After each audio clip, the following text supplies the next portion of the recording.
ನಾನು ಪತ್ರಿಕಾಗೋಷ್ಠಿ ಕರೆದಿರ್ತಕ್ಕಂಥ ಉದ್ದೇಶ ವಿಧಾನಸಭಾ ಅಧಿವೇಶನ ಸಂದರ್ಭದಲ್ಲಿ ಇಲ್ಲಿ ನಮ್ಮ ಜಿಲ್ಲೆಯ ಬಿಜೆಪಿ ಶಾಸಕರುಗಳು ಮಾಜಿ ಶಾಸಕರುಗಳು ನಾವೆಲ್ಲರೂ ಕೂಡ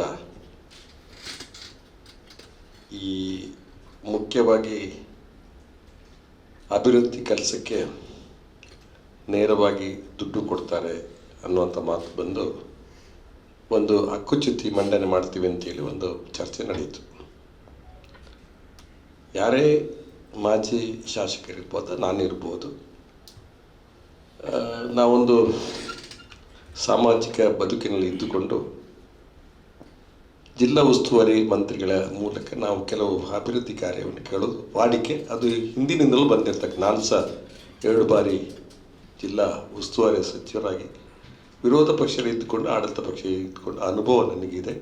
ಇದು ಹೊಸತೇನಲ್ಲ. ಆದರೆ ನಮ್ಮ ಒಂದು ಅಭಿವೃದ್ಧಿ ಯಾವುದೇ ದುಡ್ಡು ಅದು ಕೊಡುವಂಥದ್ದು ಆಯಾಯ ವಿಧಾನಸಭಾ ಕ್ಷೇತ್ರದ ಜನರ ಬೇಡಿಕೆಗೆ ಅನುಗುಣನೆ ಆಗ್ತಕ್ಕಂಥ ಕೆಲಸ. ಅದಕ್ಕೆ ಈ ರೀತಿ ಒಂದು ಅದನ್ನು ವಿಧಾನಸಭೆಯಲ್ಲಿ ಪ್ರಸ್ತಾಪ ಮಾಡ್ತಕ್ಕಂಥದ್ದು ನನಗೆ ತುಂಬ ಮನಸ್ಸಿಗೆ ನೋವಾಗಿದೆ. ನಾನು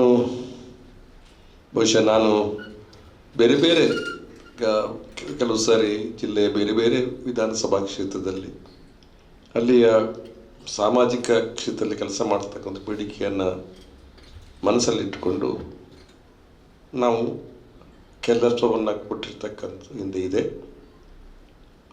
ಆದೇಶದಲ್ಲಿ ಬಹುಶಃ ಉಲ್ಲೇಖ ಮಾಡುವಂಥ ಸಂದರ್ಭದಲ್ಲಿ ನಮ್ಮ ಉಲ್ಲೇಖ ಬಂದಿದೆ ಅನ್ನುವಂಥ ನಂದು ಕೂಡ ಒಂದು ಉಲ್ಲೇಖ ಬಂದಿದೆ. ಅದು ಪರಿಶಿಷ್ಟ ಜಾತಿಯ ಕೆಲವು ಕಾಲನಿಗಳಿಗೆ ದುಡ್ಡನ್ನು ಒಂದು ಸಣ್ಣ ಅಮೌಂಟ್ ಬಂದಿರತಕ್ಕಂಥ ಅದಕ್ಕೆ ದೊಡ್ಡ ವಿಷಯ ಮಾಡಿದ್ದಾರೆ. ಅದನ್ನು ಮುಂದಿಟ್ಟುಕೊಂಡು ಬಹುಶಃ ದೊಡ್ಡ ಒಂದು ಗಲಾಟೆ ಸದನದಲ್ಲಾಗಿದೆ ಅನ್ನೋದು ನನ್ನ ಗಮನಕ್ಕೆ ಬಂದಿದೆ. ನಾವು ಹಿಂದೆ ಶಾಸಕರಾಗಿದ್ದಾಗ ಪ್ರದೇಶ ಅಭಿವೃದ್ಧಿಯ ಹೆಸರಿನಲ್ಲಿ ನಮಗೆ ದುಡ್ಡೇನು ಪ್ರಾರಂಭದಲ್ಲಿ ದುಡ್ಡು ಕೊಡ್ತಾ ಇರಲಿಲ್ಲ. ಇತ್ತು ಏನು ದುಡ್ಡು ಕೊಡ್ತಾ ಇರಲಿಲ್ಲ.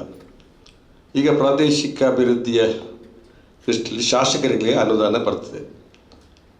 ಎಲ್ಲಿವರೆಗಿಂದ ಈ ಸಾರಿ ಶಾಸಕರ 10 ಕೋಟಿ ರೂಪಾಯಿ ಇವತ್ತು ಎಲ್ಲ ಶಾಸಕರಿಗೂ ಬಂದಿದೆ.